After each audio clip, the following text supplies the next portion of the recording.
Welcome to Safe Again, a mind, body, soul reset for the tired addict. Module 1. Wake up to the pattern.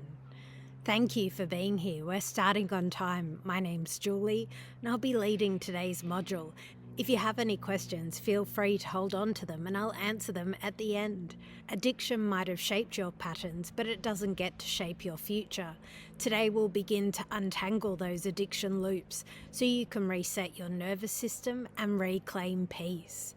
But I'm not here to help you, not in the way you might be expecting. I'm not here to fix you. I'm not here to hold your hand through every craving or drag you out of your hole. That's not how this works. I'll give you tools. I'll explain how addiction patterns work, how your brain, body, and nervous system have been running the show, but I won't do the work for you. I can't.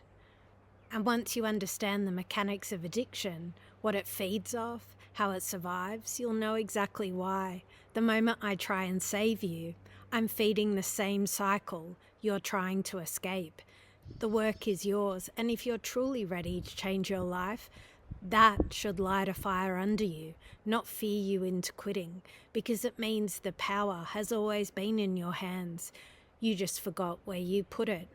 So I won't help you, but I will show you how to help yourself, and you'll never need rescuing again. Ready? Good. Let's get into it. Module 1. Wake up to the pattern. Rick had been drinking for so long his hand shook before breakfast. He wasn't always like this. He used to wear a suit, he used to sell things, charm people, but somewhere between a second redundancy and the fourth lie, the vodka took over, not the bottle. The vodka. Bottles were just containers. This thing, this need, was alive. By the time he started hiding cans behind the toilet cistern and inside the garden hose, it was already too late.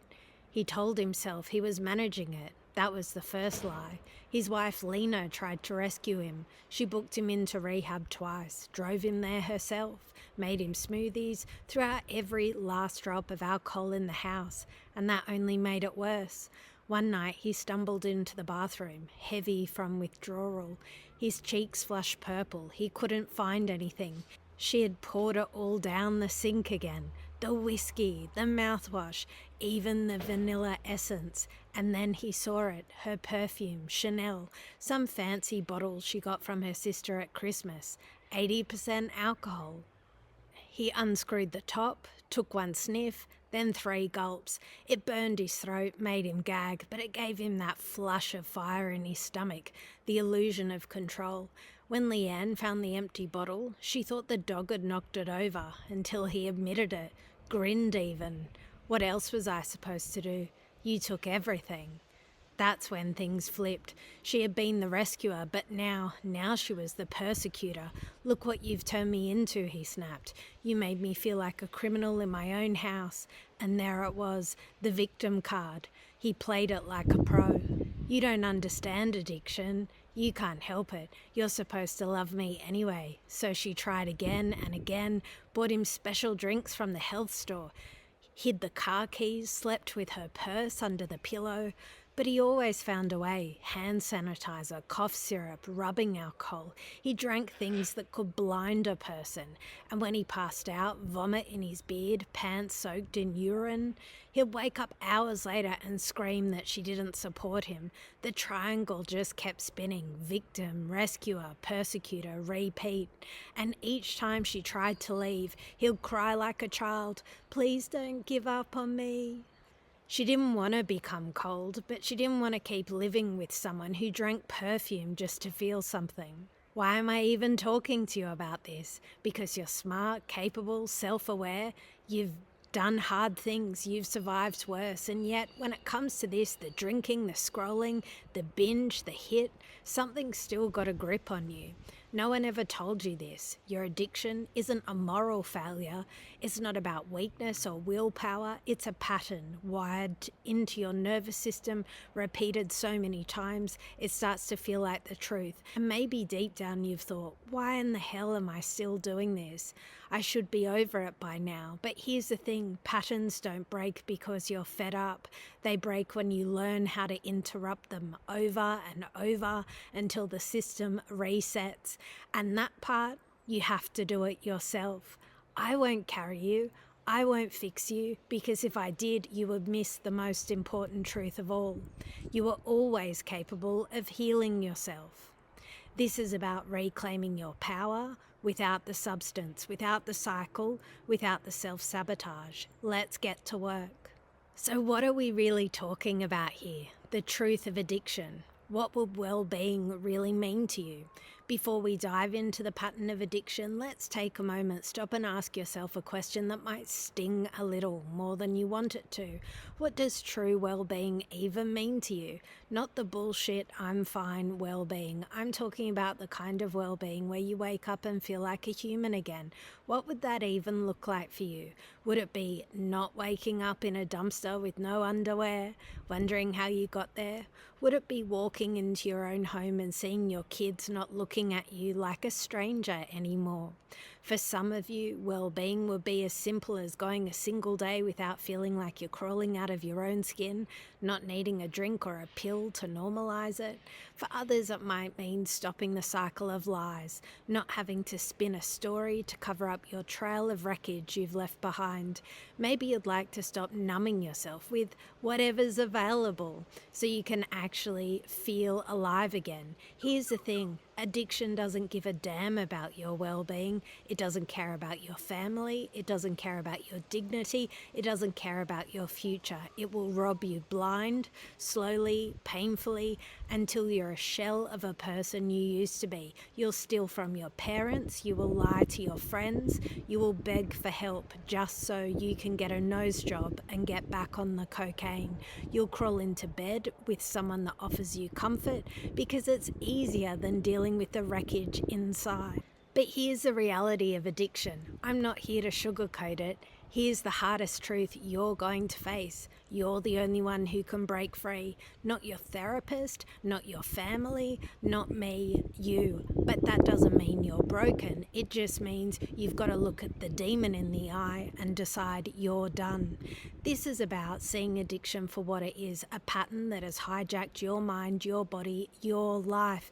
And the only way out is to see it, understand it, and shift it. It's going to be ugly. It's going to be uncomfortable, but you are not hopeless. Well-being is possible, and it starts now. How are you going to choose the right support? Are you going to choose a doctor who truly understands addiction, someone with the right experience who can guide you through this? Are you going to go for the weak, easy route, someone who doesn't get it, who's more interested in offering quick fixes than addressing the real problem? The kind of support you can choose can make all the difference.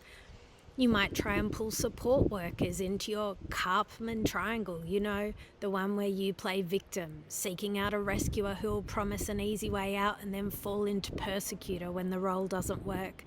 Victimizing yourself, looking for someone to save you, then blaming them when it doesn't stick. Or maybe you'll turn to one of those wild, quick fixes, like someone in the Amazon saying that peyote or horse ketamine is going to reset you.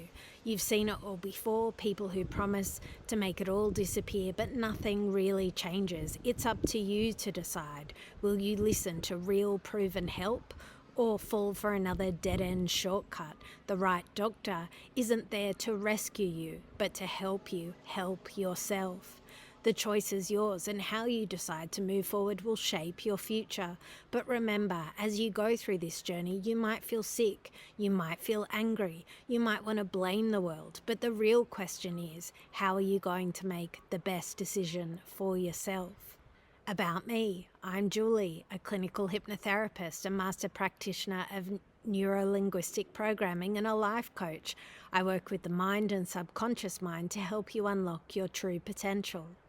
The pattern of addiction, the loop that keeps you stuck. Let's not pretend. Addiction isn't romantic, it's not edgy, it's not just one of those things. It's a rotting loop, a sick cycle your brain clings to even when it's destroying you, even when you swear you're done, even when you mean it. But here's the truth, addiction doesn't care about your intentions. It feeds on denial, justifications, and short-term comfort. You think it's helping you cope, but it's feeding on your life from the inside out.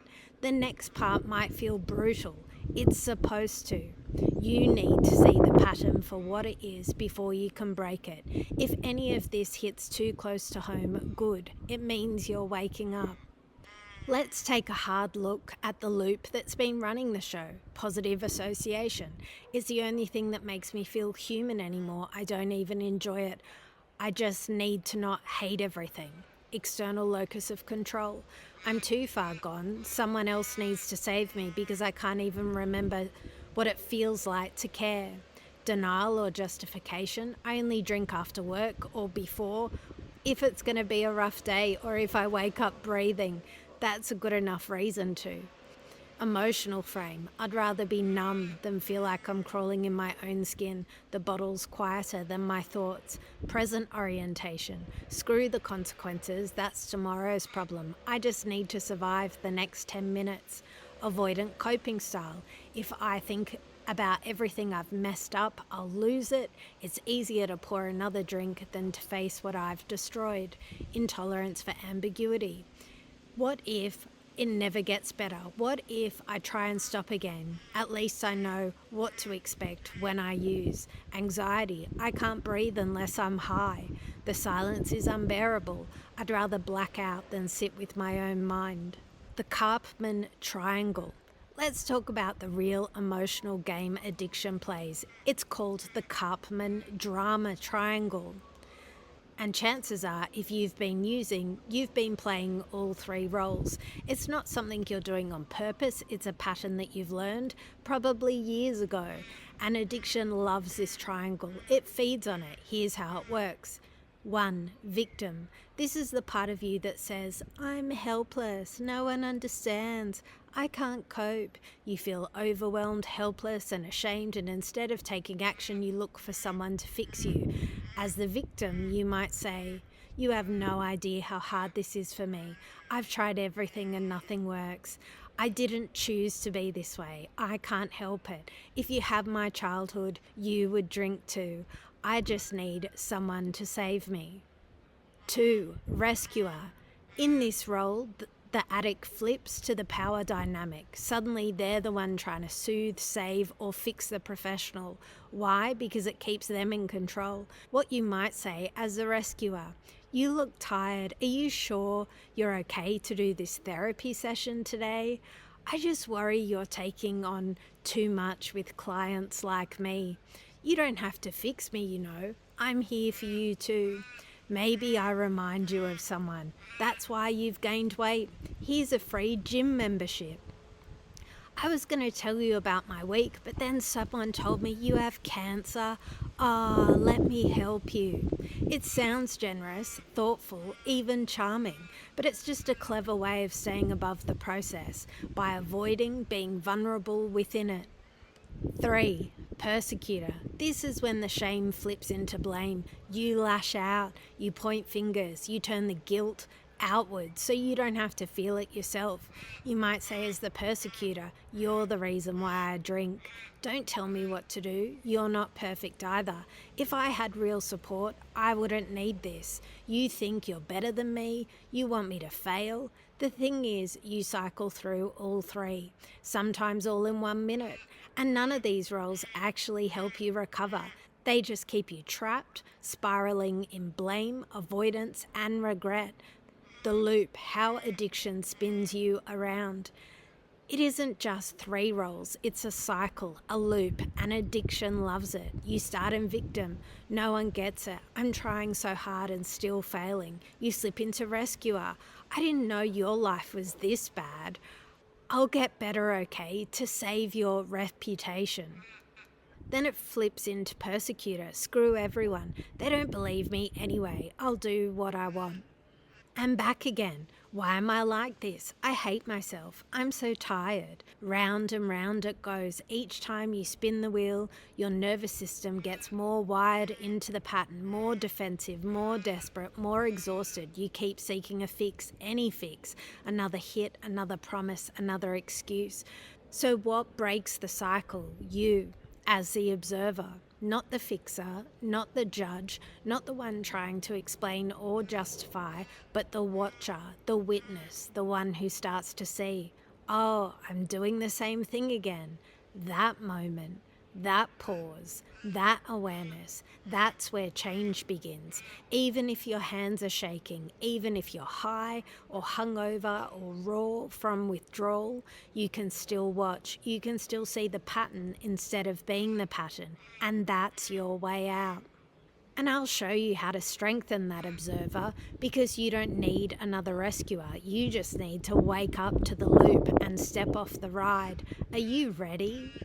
How your subconscious mind works. Let's talk about how your brain processes things. Yep, your mind is always on, running the show in ways that you don't even realize. Think about it. Right now, you're breathing, blinking, just going about your day, and you're probably not even thinking about it. It's happening without you having to lift a finger. Now let's say you start thinking about something, maybe a hot new pair of shoes, a bowl of popcorn, that juicy burger with extra cheese. Yum, right?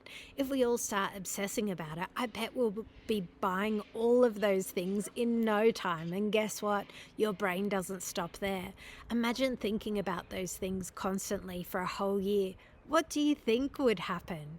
You'll probably end up with an insane collection of shoes, more than you ever imagined. It will be like gearing up for a foot fashion show, but in reality, might get a little weird. Here's the interesting part. Your brain is designed to respond to whatever's happening around you. So let's say you've been thinking about those shoes so much that it starts triggering your brain. It sends out chemical signals, creating that I've got too many shoes feeling. And before you know it, you've set off a whole cascade of reactions in your body. Now your pituitary gland kicks in and the hypothalamus joins the party, cooking up some peptides to match the emotions you're having about your shoe obsession. These little messengers go zooming through your bloodstream, and suddenly your body's packed with receptor sites designed just for those shoe vibes. That, my friend, is how loops start, and you don't even have to consciously think about it.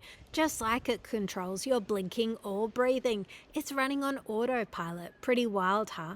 But here's the kicker. The same thing happens with addiction. Once your brain locks onto that craving, whether it's a substance, a scroll, a hit of dopamine, it starts feeding into your system on repeat, and boom, you've created a loop that's hard to break, not because you're weak, but because your brain literally wired itself around it. Instead of letting the craving pass, your system grabs onto it.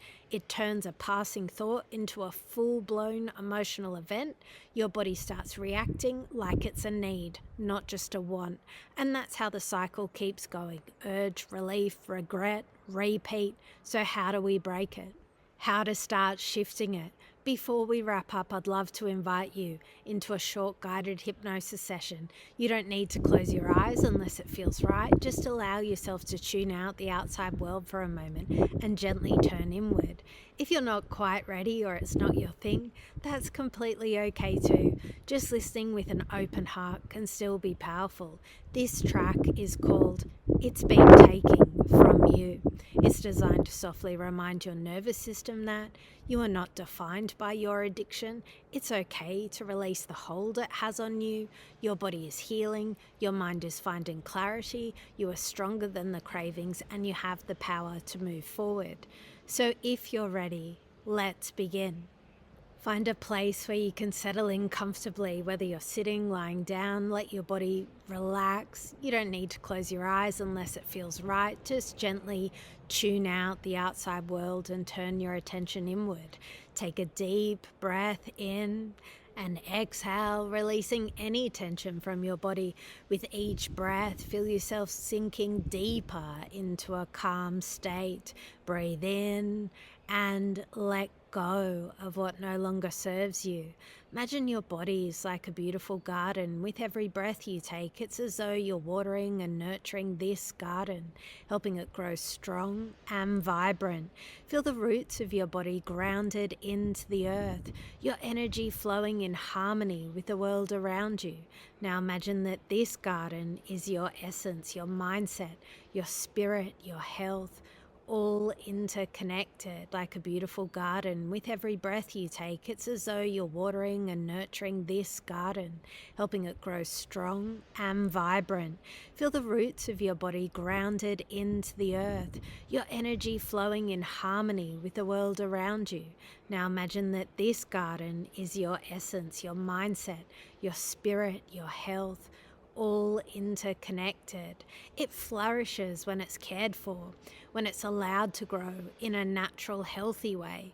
You are at peace here, knowing you are safe, supported, and nurtured. But something's begun to change in your garden. In the distance, you see a shadow creeping over the plants. It's subtle at first, but the longer you look, the more you realize it's the very substance you've been relying on, the thing you've been leaning into for comfort or relief. You see, the substance has been like a slow, creeping vine, one that began small, harmless, but now it's taking over the garden. The once healthy plants begin to wither, their leaves turning brown. The flowers that once bloomed brightly are fading, their colours dull. The earth once rich and nourishing is losing its vitality. Now, as you stand there watching this happen, you realize that what you once thought of as a source of comfort has actually been poisoning your garden, quietly and slowly, taking away the life force that you once felt. But here's the thing, the garden represents who you truly are, the real you, and the substance, like a thief in the night. It's been taking everything from you without you realizing it. It promised you relief, but took away your vitality. It promised peace, but created chaos. Now, as you stand here, you can see it clearly. The substance is not your friend. It's not been helping you. It's been harming you. And for the first time, you can see that the real solution lies in not relying on this substance, but stepping away from it. I want you to take a moment and step out of that cycle of victimhood, rescue, and blame. Think of the patterns of the Karpman drama triangle, where you might have seen yourself as the victim, the rescuer, or the persecutor in this situation. These roles have kept you trapped in this cycle, believing that the substance was your way out, your solution. But now, from the observer's point of view, you can see it for what it truly is, a trap, a cycle designed to keep you from seeing the truth. Step away from the roles of the drama triangle. You are no longer the victim, the helpless, and the caught. You are no longer the rescuer trying to fix things that don't need fixing. You are not the persecutor blaming the world or yourself. You are the observer, the one who sees clearly now. Now, with this new perspective, I invite you to let go of the substance that's been draining the life from your garden. Imagine you can release it, not with anger or resistance, but with understanding and compassion. You no longer need it. It's never truly served you. And as you let go, feel the garden begin to heal. Slowly the plants begin to revive. The leaves are turning green again. The flowers are blooming. The soil's becoming rich and fertile once more. Every part of your being is coming back to life, vibrant, strong, and full of energy. With every breath, you are filling the garden with fresh, clean air. You're nourishing it with everything it needs to thrive. You're returning to yourself, your true self, the one that's been there beneath the surface. How good it feels to let go. Feel the freedom that comes with releasing the substance, knowing that you are free from this cycle now. Your garden is flourishing in a way that it never could before. In this moment, you've shifted away from old patterns, old habits, old beliefs. You've stepped out of the Karpman drama triangle and now the creator of your own healing. Your garden is your life, and it's yours to nurture. Take a deep breath in, and as you exhale, let this healing energy fill you. You are free, you are whole, you are ready to embrace a vibrant, powerful person you're becoming. And when you're ready, begin to bring your awareness back to the present moment, knowing that your garden is healed and that you are on the path to true wellness. Welcome back. Thank you for showing up today and opening yourself to this work. You've completed Module 1. Wake up to the addiction pattern. And maybe for the first time you've actually seen it for what it is. Over the next few days we'll go deeper. Module 2, the root and the relief. Module 3, rewire the habit loop. Module 4, feel without numbing. Module 5, rebuild your life from the inside out. But let's be clear, none of this means anything if you don't keep going. This isn't a course where someone's going to hold your hand. There's no applause for showing up once. No one's coming back to check up on you. This is your job now, your responsibility. I won't be chasing you. I won't beg you to change. That's not how this works. You've seen the truth. You've felt the shift. Now it's up to you to choose what happens next. So if you want this, really want this, show up for yourself again. Otherwise, don't bother. Thank you for taking this step, but let's be clear, I'm not going to chase you and I won't be there to carry you through this. That's not my job. You did something important today, but whether you show up for Module 2, that's entirely up to you. No one's coming to save you, not me, not anyone. If you want to change, you're going to have to drag yourself through it. Over and over, even when it's hard, even when no one's watching. I'm not your lifeline, I'm not your parent, I'm not your excuse. So if you keep going, good, you'll have these tools. If you don't, nothing changes. You started this, now finish it, or don't. But no, whatever happens next, that's on you.